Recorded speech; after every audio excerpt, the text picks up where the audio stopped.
നാഗ്പൂരിൽ വർഗീയ സംഘർഷം തടയുന്നതിന്റെ ഭാഗമായി 50ഓളം പേരെ പോലീസ് അറസ്റ്റ് ചെയ്തു. നാഗ്പൂരിൽ സംഘർഷം തുടരുന്ന സാഹചര്യത്തിൽ വിവിധ ഭാഗങ്ങളിൽ കർഫ്യൂവും നിരോധനാജ്ഞയും പ്രഖ്യാപിച്ചിട്ടുണ്ട്. മുഗൾ ചക്രവർത്തി ഔറംഗസീബിന്റെ ശവകുടീരം നീക്കണമെന്നാവശ്യപ്പെട്ട് ഹിന്ദു സംഘടനകൾ നടത്തിയ മാർച്ചിനെ തുടർന്നായിരുന്നു സംഘർഷം. കിരൺ ബാബു വിവരങ്ങളുമായി. കിരൺ, ഹോളി ആഘോഷത്തിന് പിന്നാലെ തുടങ്ങിയതാണ്. അതിപ്പോൾ വലിയ രീതിയിലുള്ള അക്രമങ്ങളിലേക്കൊക്കെ മാറുന്ന ഒരു പശ്ചാത്തലമുണ്ട്.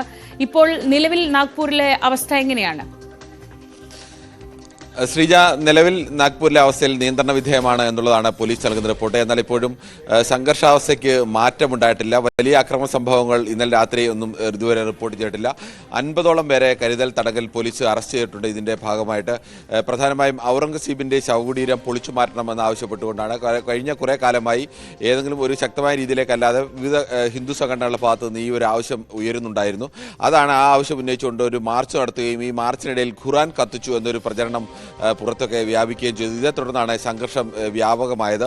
നാഗ്പൂരിൽ മാത്രമല്ല, നാഗ്പൂരിന്റെ വിവിധ ഭാഗങ്ങളിൽ ഹിന്ദു സംഘടനകളും അതോടൊപ്പം തന്നെ മുസ്ലിം സംഘടനകളും തമ്മിൽ ഏറ്റുമുട്ടലുകൾ ഉണ്ടായി. പല സ്ഥലത്തും പോലീസിനു നേരെയും കല്ലേറും അതോടൊപ്പം തന്നെ വാഹനങ്ങൾ കത്തിക്കുന്നൊക്കെ അവസ്ഥയുണ്ടായി.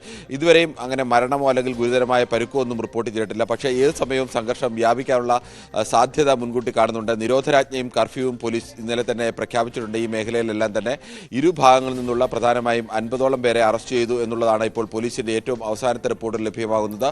സ്ഥിതിഗതികൾ നിയന്ത്രണ വിധേയമാണെന്നും എന്നാൽ പൂർണ്ണമായും അത് ശാന്തമായി എന്നുള്ള അവസ്ഥയിലേക്ക് എത്താൻ കഴിഞ്ഞിട്ടില്ലെന്നും ഉള്ള റിപ്പോർട്ടുകളാണ് പോലീസിന്റെ ഭാഗത്തു നിന്ന് വരുന്നത്.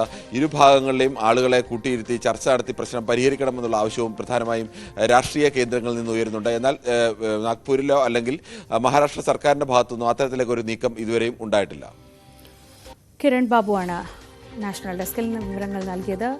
നാഗ്പൂരിൽ നിലവിൽ സ്ഥിതിഗതികൾ നിയന്ത്രണ വിധേയമാണ്.